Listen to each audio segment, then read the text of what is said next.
1000个人在超大体育场玩抢椅子，只要坚持到最后，就能赢得1万美金奖励。规则就是听着音乐在跑道上不停地转圈圈，在跑道周围分别放置了一些椅子，只要音乐停止就要立刻坐上去，没有抢到椅子的要被淘汰出局。话不多说，挑战正式开始。音乐响起后，参赛者表情还是很轻松的。然而从现场的画面来看，这一轮的竞争无疑是非常残酷的。现场只放置了40把椅子，也就是说本轮将会淘汰掉960人。从航拍的画面来看，1000个人像极了运动中的小蚂蚁。本轮的竞争还是蛮激烈的。当音乐突然停止的那一刻，甚至连虾哥都还没反应过来，一群人便蜂拥而上，现场立刻混乱起来。有些运气好的人一屁股就坐了上去，搞不好还能来个人仰马翻，甚至还有相互推搡的，真是天下之大无奇不有。很快现场便只剩下40个人，这淘汰的力度属实有些大。主持人在对胜利者进行了简单的采访过后，便拿走了10张椅子，之后直接进入第2轮的争夺。接着参赛者再次运动起来，本轮40个人争夺30把椅子，人员也变得稀疏起来。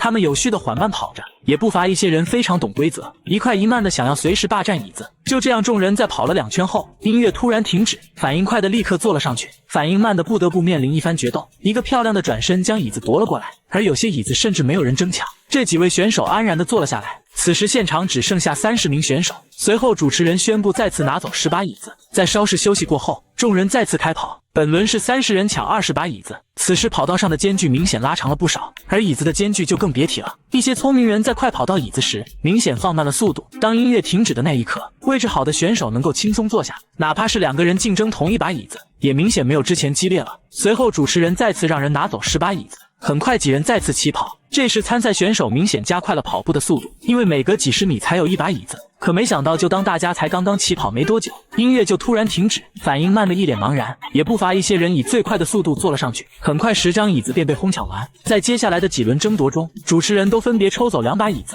这些椅子有些间隔达到上百米，他们也都采取不同的战术策略。运气好的根本不用抢，只需要缓慢的跑过去坐下即可；运气不好的也根本不用抢，因为想抢都已经没有了。很快就分别淘汰掉6人。随后主持人对余下的4人做了短暂的采访，几人也是显得势在必得。很快就迎来第8轮的争夺，本轮只会淘汰掉1名选手。不得不说，没有点体力的话，还是不要参加这种挑战了。可几人刚跑了半圈，音乐再次戛然而止，他们非常轻松的就坐到椅子上，只有这位小朋友遗憾的惨遭淘汰。紧接着便迎来第9轮的争夺，而2把椅子的间隔达到了数百米。几人再次施展着自己的计谋，距离椅子越近跑得越慢，反之则需要加快脚下的频率。很快蓝衣小伙就拉近了和灰衣小伙的距离，没想到就在这时音乐突然停止，这位小伙距离椅子非常近，在短暂的庆祝过后就坐了上去。另外2名选手则继续飞奔，因为另一把椅子在对面，2人分别使出了全力冲向另一把椅子。最终体力稍好的蓝衣小伙率先坐了上去，主持人也给灰衣小伙一个安慰的拥抱。最后一轮，主持人为了公平起见，